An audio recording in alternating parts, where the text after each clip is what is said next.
어제 밤부터 제가 관심 있게 보았던 뉴스 중에 하나가 청주 바로 옆에 있는 오송이라는 지역에 지하차도가 물에 잠긴 사건입니다. 그 차도가 사실 이렇게 우회할 수 없는 차도예요. 그리고 우리가 알고 있는 지하차도처럼 짧은 거리가 아니라 긴 지하차도입니다. 그래서 그 도로를 가는 모든 차량들은 그 지하차도를 건너야만 되는 것이죠. 근데 17대가 제방이 무너져서 값싸게 쏟아들어온 물 때문에 침수가 일어났는데요. 지하차도 천장까지 물이 찼습니다. 17대 중에 버스도 있어요. 그래서 지금 현재 잠수부리들이 들어가서 시신을 수습하고 있는 상황입니다. 몇 명이 그곳에서 익사해서 유명을 달리했는지 아무도 알 수 없어요. 지금 시신을 수습하고 있는 단계입니다. 여러분 그 유가족들을 위해서 기도해 주시기 바라고요.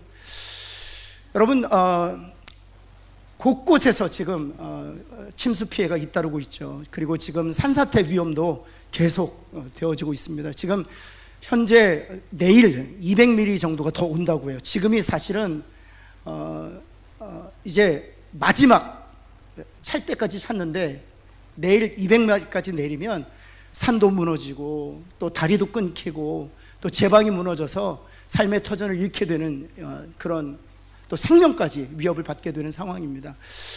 여러분 그런데 반대로요, 지구촌 저 반대쪽 캘리포니아는요, 여름이 되면 더운 곳은 한 41도 정도 올라갑니다. 41도가 어느 정도냐면 우리 그냥 흔히 그냥 농담 삼아서 계란 있으면 그 자동차 본네트에다가 깨면 후라이 되겠다 할 정도로 뜨거워요. 그래서 자동차 문을 훅 열면 후끈한 열기가 들어옵니다. 약 자동차 실내 온도는 70도에서 80도까지 올라가게 돼요. 그게 이제 보통 캘리포니아 날씨인데 지금 현재 50도에 육박합니다.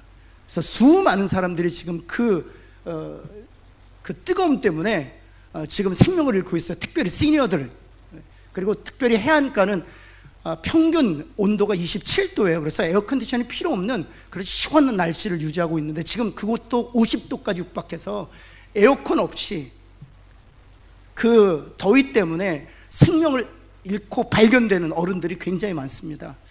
여러분 이와 같이 지구촌이 이렇게 몸살을 앓는 이유가 어디에 있습니까? 우리가 2020년이죠. 지금으로부터 햇수로 3년 그리고 만으로 2년 전에 호수에서 산불이 있었어요. 호주에서 산불이 있었는데 모든 인력을 동원해도 그 산불을 끌 수가 없었습니다. 그래서 6개월을 탔죠. 그리고 그 당시에 통계에 의하면 한 10만 마리의 동물이 죽었을 것이다 라고 이렇게 보도된 그 기사를 보았는데요. 최근에 제가 이 말씀을 준비하면서 다시 한번 살펴보았어요. 그래서 WWF라는 기관이 있습니다. World Wild Fund라고 하는 자연의 야생들을 돕는 그런 기금을 마련하는 단체예요.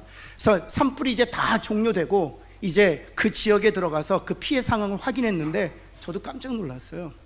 여러분 6개월 동안 산불로 인해서 몇 마리가 죽은 줄 아십니까? 30억 마리가 죽었습니다. 10만 마리가 아니에요. 30억 마리. 그래서 제가 좀 자료를 좀 찾아보았더니 동물별로 포유류가 뭐 캥거루나 뭐 코알라처럼 새끼를 베어서 키우는 포유류 같은 경우에 1억 4,300마리가 죽었고요. 파충류, 도마뱀 종류죠. 24억 6천만 마리가 죽었습니다. 그리고 조류, 새들도 죽었어요. 1억 8천만 마리가 죽었습니다. 도합 30억 마리가 산불로 인해서 죽음을 당했습니다. 여러분뿐만 아닙니다. 지금 아마존 있죠. 아마존의 밀림이 지금 파손되고 훼손되고 있는데 여러분 지금 50%의 아마존의 밀림이 훼손당했습니다. 작년 기준으로만 따지면 작년 한 해 동안 아마존의 밀림이 어느 정도 규모로 훼손됐냐 하면 축구장 3,000개가 없어졌습니다. 1년에 축구장 3,000개의 밀림이 사라지는데 그 이유는 딱 하나, 탐욕과 탐심 때문입니다. 더 큰 농장, 더 큰 목초지를 추구하는 농장주들에 의해서 산림이 훼손당하고 있습니다. 여러분 작년 한 해 동안 자연보호 환경운동가들이 브라질에서만 5명이 목숨을 잃었습니다. 그 살해 주범을 찾지 못하고 있어요. 여러분 인간이 죄로 말미암아 부패하고 타락하게 되었지만 그 죄의 부패와 타락은 인간선에서 끝나지 아니하고 피조물도 함께 탄식하고 피조물도 함께 고통을 당하고 있다는 사실이에요. 그래서 로마서 8장에 보면 피조물도 함께 탄식하고 피조물도 함께 고통을 당하면서 하나님의 아들들이 영광의 자유에 이르는 것을 소망한다, 이렇게 되어 있습니다. 이 말은 어떤 뜻인가? 예수님이 재림하셔서 우리가 새 몸을 입고 이 땅에 도래하게 있는 새 하늘과 새 땅에서 영원한 안식을 누리게 될 때, 만물이 다 새롭게 될 때를 피조물도 탄식하며 고통 가운데 소망한다는 것입니다. 여러분, 한 가지만 더 말씀드릴까요? 일본하고 하와이 사이에 섬이 하나 생겼어요. 없던 섬이 하나 생겼어요. 그 섬이 쓰레기 섬입니다. 근데 그 쓰레기 섬이 어느 정도 큰 줄 아세요? 우리 대한민국 남한의 16배입니다. 대한민국 남한의 16배. 전 세계에서 배출되는 쓰레기가 이 원료 때문에, 돌고 도는 조류의 영향을 가리켜서 원류라고, 이 원료로 인해서 하와이와 일본 사이에 쓰레기가 모이게 되었는데 한국에 16배의 크기의 플라스틱 섬이 생겼다는 거예요. 그곳에 있어 여러분이 아마 TV를 통해서 접촉하셨을 거예요. 많은 해양생물이 먹고 질식하고 죽어가고 있습니다. 여러분, 그것은 단순히 자연만의 문제가 아니에요. 그 자연이 다시 우리의 생명을 위협하고 있다는 사실, 삶의 터전을 앗아가고 있다는 사실입니다. 여러분, 이 모든 것이 죄 때문입니다. 죄가 들어와서 인간이 타락하고 부패하고 탐욕과 탐심 때문에 자연을 파괴하고 훼손하는으로 말미암아 파괴된 자연이 훼손된 자연이 다시 인간의 생명을 위협하게 되는 지경에 이르게 된 것이죠. 여러분, 오늘 로마서 6장 18절은 성경은 그런데 이렇게 선포하고 있습니다. 로마서 6장 18절 말씀에 보면 죄로부터 해방되어, 이렇게 되어 있습니다. 죄로부터 해방되어 의에게 종이 되었다. 여러분, 우리는 죄로부터 해방되었잖아요. 옆에 있는 분에게 당신도 죄로부터 해방되었습니다 한번 할까요? 여러분, 우리가 죄로부터 해방되었잖아요. 제가 그 초등학교 때 불렀던 찬송이 이런 찬송 기억합니다. 나 자유 얻었네, 너 자유 얻었네, 우리 자유 얻었네. 나 자유 얻었네, 너 자유 얻었네, 우리 자유 얻었네. 주 말씀하시기를 죄사슬 끊겼네, 우리 자유 얻었네. 할렐루야. 나 자유 얻었네, 너 자유 얻었네, 우리 자유 얻었네. 여러분, 우리가 죄의 사슬이 끊어졌고 죄로부터 우리가 자유함을 얻었다고 어렸을 때부터 찬송을 통해서 불렀습니다. 근데 제가 고등학교 3학년 때 거듭나고 나서 대학 시절에 철학을 전공하며 제 자신에게 묻게 되었어요. 그래, 신철아, 내 자신이 죄로부터 자유함을 얻었고 오늘 로마서 6장 18절 우리가 읽었던 본문의 말씀처럼 죄로부터 해방되었다면, 그리고 이 죄의 사슬이 끊어졌다면 너는 왜 죄를 짓고 있느냐는 거예요.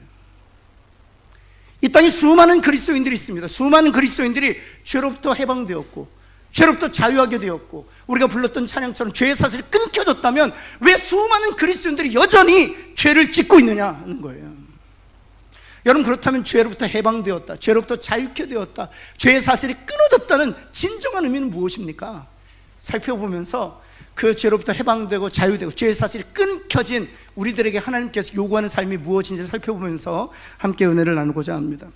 첫 번째, 죄로부터 해방되었다는 진정한 의미는 죄를 짓지 않게 되었다는 것을 의미하지 않습니다.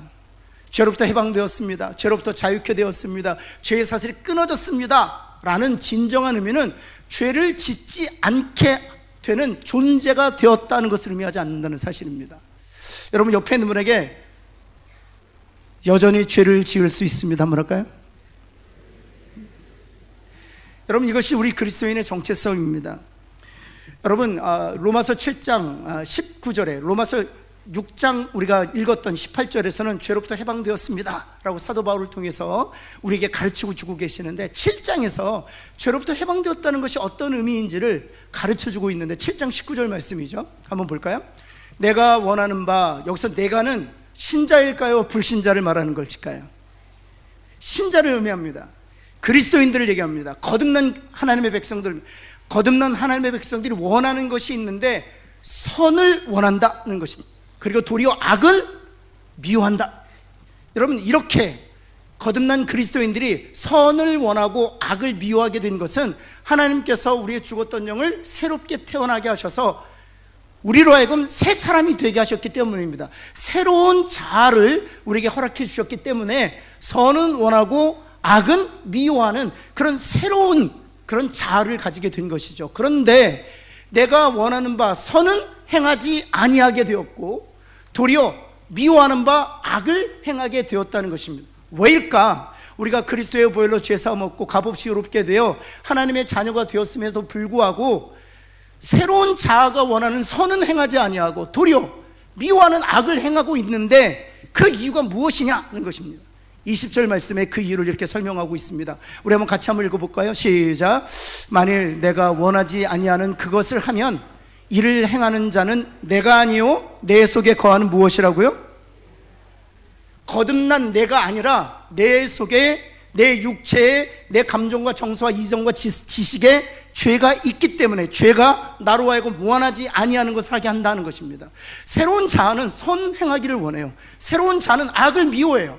그러나 선은 행하지 아니고 도리어 악을 행하고 있다면 거듭난 내가 아니라 내 속에 무엇이 거하기 때문이라는 것입니까? 죄가 거하기 때문에 그 죄가 나로 하여금 내가 원하지 아니하는 것을 행하게 한다는 것입니다. 21절에서도 반복적으로 설명하고 있는 것이죠. 그러므로 내가 한 법, 한 원리, 한 프린시플을 깨달았노니, 그 다음 같이 읽어보겠습니다. 시작.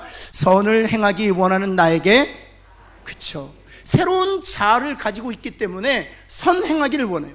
그러나 여전히 그런 새로운 피조물 된 내 안에 무엇이 있다는 것입니까? 죄와 악이 있어서 내가 원하지 아니하는 악을 행하게 한다는 것이죠. 이것이 우리 그리스도인의 정체성이라는 것입니다. 그래서 갈라디아서 5장 17절에 사도 바울을 통해서 이렇게 말씀하시는 거예요. 육체의 소욕은, 육체의 욕심은 무엇과 대적하고 성령과 대적하고, 내 안에 계시는 성령과 대적하고, 성령은 도리어 또 무엇과 대적하고 있다고요? 육체와 대적하고 있다는 거예요.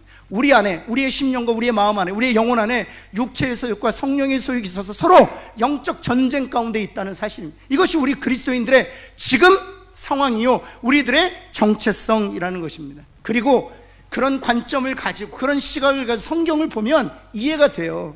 갈대우르에서 우상을 제조하고 판매하고 그것을 업으로 살았던 아브라함을 하나님의 전적인 은혜로 부르시죠. 그래서 우상의 땅에서 빼어내셔서 약속의 땅, 하나님의 땅으로 인도하십니다. 약속의 땅으로 아브라함이 왔지만 여러분, 자신의 생명을 구원코자 아내를 누이라 속이기도 합니다.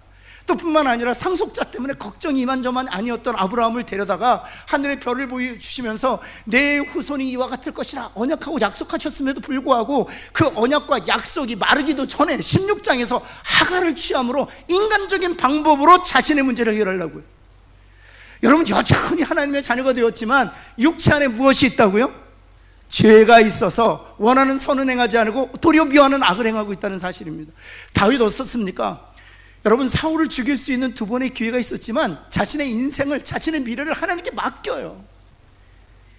얼마나 멋있어요. 그런데 왕이 되고 나서는 우리아를 죽입니다. 그리고 우리아 아내인 밧세바를 취합니다. 여러분, 우리가 하나님의 은혜로 죄 사함 얻고 값없이 의롭게 되어 하나님께 속한 하나님의 백성이 되었지만 우리가 원하는 선은 행하지 않고 도리어 미워한 악을 행하고 있는 이유는 여전히 그리스도인에도 불구하고 수많은 사람들이 죄를 범하는 이유가 있다면 우리 육체 가운데 죄가 있기 때문이라는 사실입니다. 따라서 죄로부터 해방되었다는 것은 죄를 짓지 않게 되었다는 것을 의미하는 것은 아니라는 사실입니다. 여러분, 두 번째, 그렇다면 죄로부터 해방되었다는 진정한 의미는 무엇인가? 한번 따라해 볼까요? 죄의 결과를 받지 않게 되었다는 것입니다. 한번 할까요? 시작. 이 죄의 결과라고 표현했지만 성경적인 용어로 따지면, 용어로 바꾸면 죄의 삭을 받지 않게 되었다, 죄의 삭을 지불하지 않게 되었다는 것입니다. 여러분, 죄로부터 해방되었습니다. 죄로부터 자유케 되었습니다. 죄의 사슬이 끊어졌습니다. 이런 의미는 죄를 짓지 않게 되었다는 것을 의미하는 것이 아니라 죄의 당연한 결과로 말미암아 우리가 지불해야 될 값을 우리가 지불하지 않게 되었다는 것입니다. 죄의 결과로 받아야 될 마땅한 것들을 우리가 받지 않게 되었다는 것을 의미한다는 사실입니다. 여러분, 죄의 결과로 말미암아 우리가 지불하거나 또 마땅히 받아야 될 것이 세 가지가 있어요. 세 가지가 있습니다. 첫 번째는 무엇인가 하면 저주입니다. 저주. 죄의 결과로 말미암아 우리가 받아야 할 것들이 있다면, 또 우리가 지불해야 될 값이 있다면 저주. 여러분, 그래서 불신자들이 이 세상에서요 이런 얘기하는 거 많이 들어요. 나는 무슨 받은 인생이야? 저주 저주받은 인생이야, 이런 얘기 많이 들었어요. 여러분, 혹시 여러분 주위에서 예수 믿지 않는 분들이 나는 저주받은 인생인가 봐요, 그러면 아주 정색을 하시고 진지하게 이렇게 말씀하십시오. 맞아, 사실이기 때문에. 죄의 결과는 저주기 때문에 그렇습니다. 신명기 27장으로 가볼까요? 하나님께서 말씀하셨습니다. 이 율법의 말씀을, 하나님의 말씀을 준행하지 아니하는 자, 실천하지 아니하는 자는 무엇을 받을 것이다? 저주를 받을 것이다 말씀하셨습니다. 여러분, 신약 갈라디아서에도 동일한 메시지가 울려 퍼지고 있어요. 한번 볼까요? 3장 10절 말씀. 율법책에 기록된 채로 하나님의 말씀대로 모든 일을 항상 행하지 아니하는 자는 어디 아래 있다? 저주 아래 있다. 따라서 하나님의 말씀을 청종하지 않은 자, 죄 가운데 있는 자는 마땅히 지불해야 될 삭시 있다면, 그리고 받아야 될 결과가 있다면 저주라는 사실이에요. 여러분, 두 번째, 죄의 결과가 무엇입니까? 심판입니다. 심판. 여러분, 종종 그리스도인들이 목사님 저도 심판받나요? 이렇게 묻는 분들이 종종 계세요. 여러분, 그런 질문을 받으실 수 있습니다. 왜냐하면 죄의 결과는 심판이기 때문에 그렇죠. 여러분, 예수님께서 히브리서 기자를 통해서 이렇게 말씀하셨습니다. 한번 볼까요? 9장 27절. 우리 한번 처음부터 끝까지 같이 읽겠습니다. 시작. 한 번 죽는 것은 사람에게 정하신 것이요, 그 외에는, 어떤 분들은 이런 얘기를 하세요. 목사님 그냥 죽으면 끝나는 거죠. 여러분, 죽음으로 끝난다면 우리가 예수를 왜 믿습니까? 죽음으로 이 땅에 있는 모든 것들이 말소된다면 왜 우리가 교회에서 신앙생활합니까? 죽음으로 끝나지 않습니다. 결코 끝나지 않습니다. 그래서 우리가 예수 믿는 거예요. 잘 보세요. 한 번 죽는 것은 사람에게 어떻게 된 것이요? 정한 것입니다. 왜냐하면 육체 안에 죄가 있기 때문에 그 죄로 말미암아 우리는 죽게 되는 것입니다. 그런데 그 죽음으로 끝나는 것이 아니라 그 후에, 죽음 너머에 무엇이 있다고요? 심판이 있다. 그래서 우리가 예수를 믿는 것입니다. 여러분, 죽음으로 모든 것이 끝납니까? 죽음으로 우리의 육체가 그냥 한 줌 흙으로 돌아갑니까? 그렇다면 예수 믿으실 필요 없습니다. 죽음으로 끝나는 인생이 아니라 그 위에 심판이 있기 때문에 우리가 예수님 믿는 거예요. 여러분, 세 번째, 죄의 삭은 사망입니다. 여기서 말하는 사망은 육체적인 죽음을 포함한 그 너머에 있는 것을 의미합니다. 여러분, 좀 전에 한 번 죽는 것은 사람에게 정하신 것이요 했습니다. 그 육체적인 죽음이에요. 그래서 이 사망이라고 얘기하는 것은 단순히 첫 번째 죽음을 의미하지 않습니다. 그래서 로마서 6장 23절은 죄의 삭은 사망이요 할 때 육체적인 죽음만을 의미하는 것이 아닙니다. 이 죄의 결과로 말미암아 주어지는 이 사망은 육체적인 죽음, 첫 번째 사망을 의미하지 않습니다. 그것을 포함하는 것이에요. 죄의 삭은 사망이라는 것은 실은 요한계시록에서 말하고 있는 이 사망이에요. 볼까요?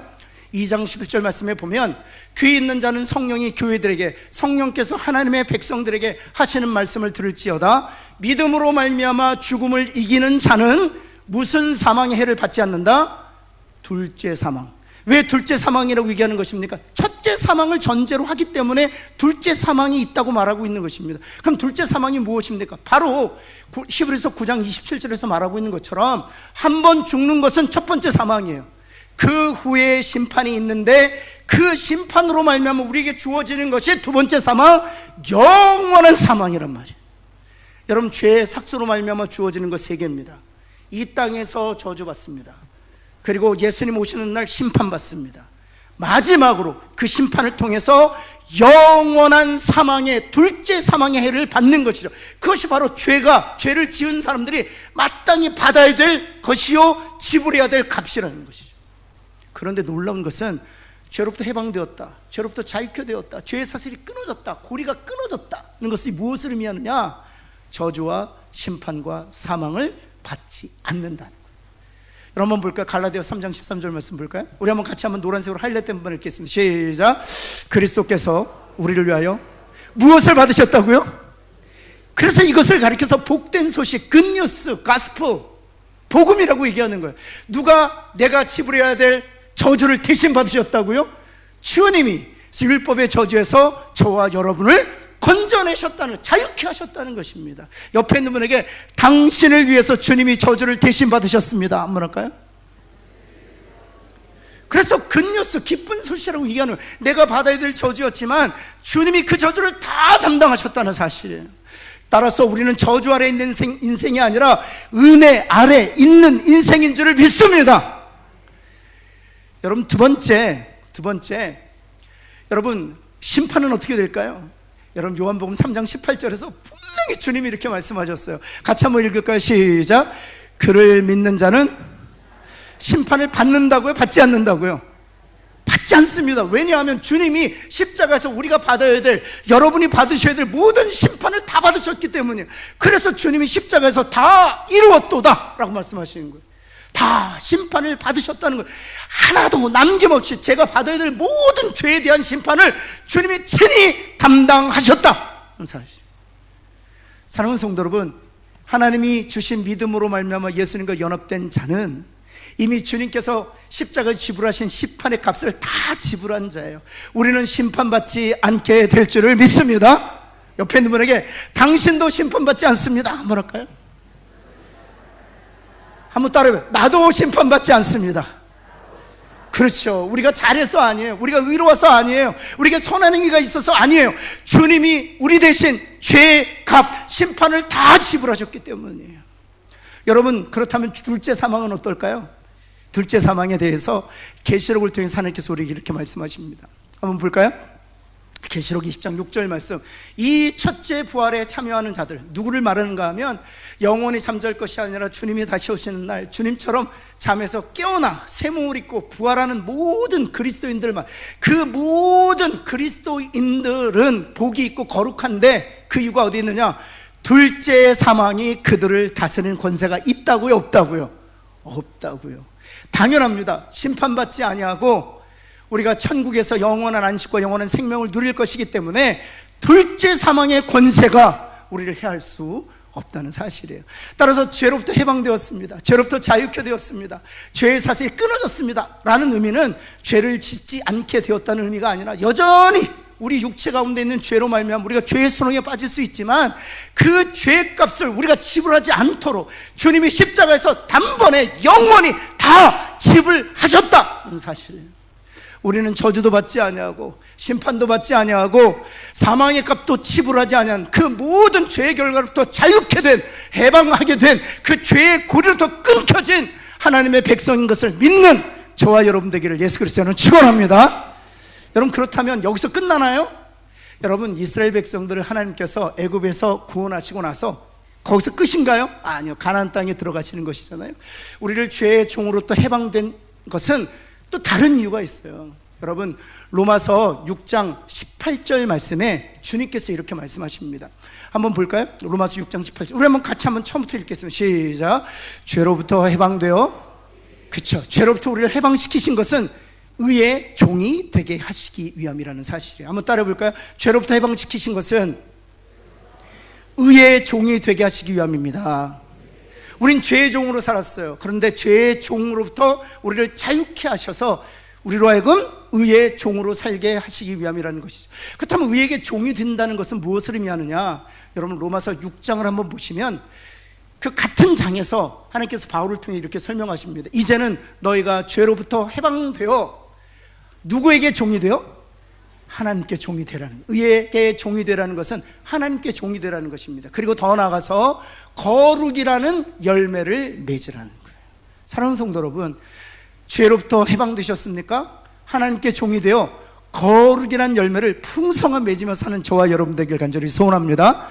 그렇다면 이 의의 종이 되어 맺게 되는 열매에 대해서 잠시 살펴보면 성경 곳곳에서 이 열매를 소개하고 있어요. 갈라디아서 5장 22절 23절 말씀 보면, 여러분, 오직 성령의 열매는 사랑, 희락, 화평, 인내와 자비와 양선, 충성과 온유와 절제니, 오직 성령의 열매는 사랑, 희락, 화평. 여러분 가정에서 남편과 아내가 이런 열매를 맺는다고 생각해 보세요. 부모님이 이런 열매를 맺는다고 생각해 보세요. 우리 자녀들이 이 열매를 맺는다고 생각해, 우리 교회 공동체의 모든 리더들 포함해서 구성원들이 이런 열매를 맺는다고 생각해 보세요. 그 가정과 그 교회는 천국이에요. 이것이 바로 우리를 죄에서 해방되어 의의 종이 되게 하시기 위한 하나님의 거룩한 목적이라는 것이죠. 베드로 전서는요, 이 의에게 종이 되어 맺게 되는 열매를 아주 자세하게 설명하고 있어요. 그래서 9절 말씀 볼까? 3장 9절 말씀 보면 한번 같이 한번 읽어볼까요? 시작. 악을 악으로, 욕을 욕으로 갚지 말고 도리어 무엇하라? 예, 옆에 있는 분 한번 볼까요? 복을 빕니다. 한번 할까요? 여기 두 번째, 악을 악으로는 우리가 잘 알고 있어요. 근데 욕을 욕으로 갚지 말라. 이거 욕이란 단어는 insult란다. insulting, 모욕이에요. 모욕. 누군가가 나를 모욕하면 우리는 어떡합니까? 우리 세상에서는요, 대로 받고 말로 줍니다. 대로 받고 말로 줍니다. 근데 우리는 모욕을 받으면 모욕으로 갚지 말고 무엇으로 갚으라? 복으로 갚으라는 거예요. 이것이 죄에서 해방되어 의의 종이 되게 하실 하나님의 뜻이에요. 여러분 11절 말씀 한번 볼까요? 같이 한번 읽습니다. 시작. 악에서 떠나 선을 행하고 화평을 구하며 그것을 따라. 이거 진행을 여러분 순서를 잘 보죠. 악에서 떠나서 선을 행하면 그 공동체에 그 사람으로 인해서 무엇이 깃들게 된다? 화평이 깃들게 된다는 것입니다. 여러분뿐만 아니죠. 3장 16절 말씀, 무엇을 가지라? 선한 양심을 가지라. 옆에 있는 분에게 선한 양심을 가집시다. 그걸 한마디 더 해야 돼요. 제발 제발 선한 양심을 가지라. 제발. 여러분뿐만 아니라 마지막으로 4장 8절 말씀 한번 읽어볼까요? 같이 한번 크게 한번 읽습니다. 시작. 뜨겁게 서로 사랑할지니 사랑은 허다한 죄를 덮느니라. 한번 옆에 있는 분에게 뜨겁게 사랑합시다 한번 할까요? 뜨겁게 사랑하셔야 돼요. 여러분, 제가 제 아내를 보면 이 사랑의 정도가 죄를 덮는 것과 비례하는구나를 알 수 있습니다. 저는 자그마한 죄를 져도 눈 안 감아줘요. 용서하지 않습니다. 근데 저희 아이들이 수백 번 잘못해도 다 덮어줍니다. 내 자식이라서. 제 아내의 사랑이 누구를 향한 사랑이 더 클까요? 그쵸. 뜨겁게 사랑하면 죄도 덮어주는 거예요. 여러분, 왜 우리를 죄에서 해방되어 의의 종이 되게 하십니까? 뜨겁게 서로가 사랑하도록, 가정에서 남편과 아내가, 또 부모가 자녀들을, 자녀가 부모를, 또 교회 공동체, 지하체와 뜨겁게 사랑함으로 죄를 덮어주는 데까지 나아가도록 하기 위함입니다. 사랑하는 성도 여러분, 정말 하나님의 종이 되어 거룩한 열매, 뜨겁게 사랑해서 그 사랑으로 허물까지 덮어줄 수 있는 그 수준까지 이르는 저와 여러분 되기를 간절히 소원합니다. 근데 여러분, 이렇게 의의 종이 되게 하시는 것은 이 의의 열매로 말미암아 주어지는 유익을 넘어서는 하나님의 선물이 우리를 기다리고 있기 때문이에요. 세 가지만 좀 살펴보면, 첫 번째는 무엇인가 하면, 왜 의의 종이 되려 하시는가? 여러분, 첫 번째는 그 의로부터 우리가 능력이 나오기 때문에요. 그 의로부터 능력이 한번 따라 볼까요? 그 의로부터 능력이 나옵니다. 여러분, 목사가 아무리 설교를 잘해도요, 목사에게 능력이 임하고 목사에게 권위가 부여할 때는 목사가 의롭게 살 때예요. 거룩하게 살 때예요. 교회 리더들이 아무리 사역을 잘하고 아무리 많은 물질로 헌금을 한다고 해도 그의 삶이 받쳐주지 않으면 하나님의 능력과 권위를 인정받을 수가 없습니다. 여러분, 가정에서 아비도 역시 마찬가지입니다. 늘 존경받던 아비가 아이들로부터 인정받지 못하게 되는 이유는 능력이 없어서가 아니에요. 거룩한 삶이 없기 때문이에요. 거룩한 삶에서 능력이 나오기 때문이에요. 비록 경제적 능력은 없지만 하나님의 종이 되어 거룩한 열매를 맺는 아비일 경우에는 자녀들이 인정합니다. 한 번은 제가 부목사로 사역했던 곳에서 어느 장로님, 강사님을 모셨어요. 참 장로님이 간증이 좋으신 분이에요. 그런데 담임 목사님, 제가 부목사였기 때문에 담임 목사님께서 그분을 어떻게 소개할까 궁금하긴 했어요. 그런데 담임 목사님이 그 장로님을 소개하지 않고, 다른 교회 장로님이셨거든요. 소개하지 않고 그 장로님의 딸이 제가 섬기던 교회 청년부를 출석하고 있었어요. 근데 그 청년부 자매에게 아버지를 소개하라고 했던 거예요. 그래서 청년부 자매가 탁 나와서 아버지를 소개하는데 이렇게 소개하더라고요. 저희 아버지는 박 무슨 장로님이신데요, 저희 아버지는 하나님의 사람입니다. 한마디 하고 들어갔어요. 하나님의 사람이. 제가 그 얘기를 듣는데 눈물이 그냥 푹. 우리 아들이 커서 저렇게 나를 속이면 좋겠다. 우리 아버지는 하나님의 사람입니다.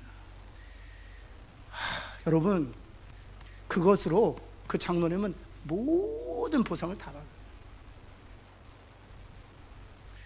여러분, 거룩한 삶, 의의 열매로부터 능력이 나오는 거예요. 그래서 의의 종이 되라고 말씀하시는 것이죠. 두 번째는 이 의로부터 자유함이 나와요. 자유함을 누릴 수 있게 하기 위함입니다. 여러분, 죄 가운데 있잖아요. 그럼 늘 발각될까봐, 들통날까봐 불안 가운데 살아요. 제가 늘 말씀드리지만 모처럼 교회를 나온 거예요, 어느 집사님이. 근데 저기 권사님 두 분이 그 집사님 보면서 수근수근 거리는 거예요. 힐끔힐끔 거리고. 그 집사님 무슨 생각할까요? 어제 내가 지은 죄를 권사님들이 아시나? 죄 가운데 있으면 늘 불안해요. 죄 가운데 있으면 늘 걱정과 근심 가운데 있어요. 왜냐하면 언젠가 들통나고 하나님께서 드러내실 것에 대한 두려움이 있기 때문에. 그래서 범죄자들이 수사망을 피해서 오랫동안 숨어 다니다가 잡히면 하는 말이, 이제야 좀 살 것 같다고. 왜 그렇습니까? 죄가 주는 불안이 있기 때문이에요. 근데 여러분, 주님 한번 보세요. 어디에서든지 그리고 누구를 만나든지 당당하셨습니다. 왜요? 의로우셨기 때문에. 의로운 자에게 하나님 주시는 선물이 있어요. 자유함이에요. 당당함이에요. 그런 은혜를 저와 여러분이 누리시기를 바랍니다. 세 번째는요, 복음의 통로가 될 수 있기 때문이에요. 복음의 통로가 될 수 있기 때문에. 여러분, 하나님께서 바나바를 사용하셔서 바울을 초대교회 사도로 부르시기 위해서 왜 바나바를 사용하셨는지, 왜 베드로를 사용하지 않으셨을까요? 왜 요한을 사용하지 않으셨을까요? 그 당시 초대교회 가장 의롭고 거룩한 사람으로 존경받았던 사람이 바로 바나바였기 때문입니다. 바나바였기 때문에 바울이 초대교회에 초석을 닫는 사도가 될 수 있었고요, 선교사로 파송될 수 있었어요. 여러분 뿐만 아니라 제가 일전에 잠깐 예화로 말씀드렸는데, 조덕선 장로님과 이자익 목사님에 대한 이야기를 좀 드렸죠. 전라도 금산에서 있었던 일입니다. 근데 제가 요번에 자료를 좀 더 조사해 보니까 제가 알지 못했던 사실이 또 있더라고요. 여러분, 이 두 사람은 나이 차이가 있었어요. 15살 나이 차이가 있었습니다. 그래서 17살 때 이 조덕삼 씨라는 이 정말 만석군이죠. 자기 땅을 밟지 않고서는 지나갈 수 없다 할 정도로 금산의 아주 유명한 지주였습니다. 근데 그가 미국 선교사님한테 복음을 듣고 하나님의 사람이 됐어요. 그래서 자신의 사랑방에서 교회를 시작하게 되었고, 얼마 못 지나서 자신이 소유하고 있던 땅을 기증해서 예배당을 건축했어요. 참 신실한 그리스도인이었습니다. 그런데 그 집에 누가 있었냐면 17살 때부터 말에 먹이를 주는 마방에서 일하는 머슴이 하나 있었어요. 그 청년이 바로 이작이라는 청년이었어요. 근데 그 이작 청년에게 정말 좋은 예수를 소개했고, 그 이작이라는 청년도 함께 금산교회를 출석하게 된 것입니다. 그래서 이 조덕삼 씨가 41살 때, 그리고 이작이라는 청년이 27살 때 두 사람이 시무집사가 됐어요. 그리고 몇 해 지나지 않아서 장로 투표가 있었는데 누가 장로가 됐다고요? 주인 조덕삼 씨가 아니라 머슴 이자익 씨가 장로가 된 거예요. 그것도 15살이나 아래인 30대 초반에 교회에서 웅성웅성하기 시작했습니다. 이를 어째? 왜요? 자기들이 뽑아놓고 이를 어째? 어떡하면 좋아? 예배당도 저 조덕삼 집사님이 다 내어주어서 또 헌물해서 지었는데, 조덕삼 씨 때문에 재정적으로 선교사님 돕고 선교하고 있는데 수건수건한 거야. 그런데 조덕삼 씨가 그랬다잖아요. 여러분, 정말 잘 결정하셨습니다. 걱정하지 마십시오. 제가 이자익 장로님을 잘 섬기도록 하겠습니다. 3년 뒤에 조덕삼 집사님도 장로님 됐죠. 3년 동안 이자익 이 장로님을 잘 섬겼다는 거예요. 그런데 거기서 끝나지 않습니다. 여러분, 이자익 씨의 출신을 제가 알게 됐어요. 여긴 전라도 금산 땅이고, 이 조덕삼 씨는 뼛속까지 전라도 사람이잖아요. 이자익 씨는 어디 출신일까요? 이분은 맞췄는데 어디 출신일까요? 경상도 출신. 경상도 마산 출신이에요. 뼛속까지 경상도 사나이예요.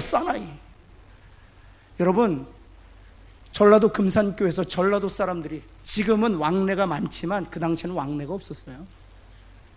유일한 경상도 사람, 이 젊은 청년을 장로로 세우고 뿐만 아니라 뼛속까지 전라도 사람에도 조덕상 장로님이 이 이자익 장로님 청년 머슴을 잘 섬겼다는 거예요. 그리고 조사해 보니까 여러분 그 당시에, 지금도 역시 마찬가지인데, 이 금산 땅은요 좀 독특하더라고요. 이 금산은 백제 시대에 세워진 절이 있어요. 금산사라고.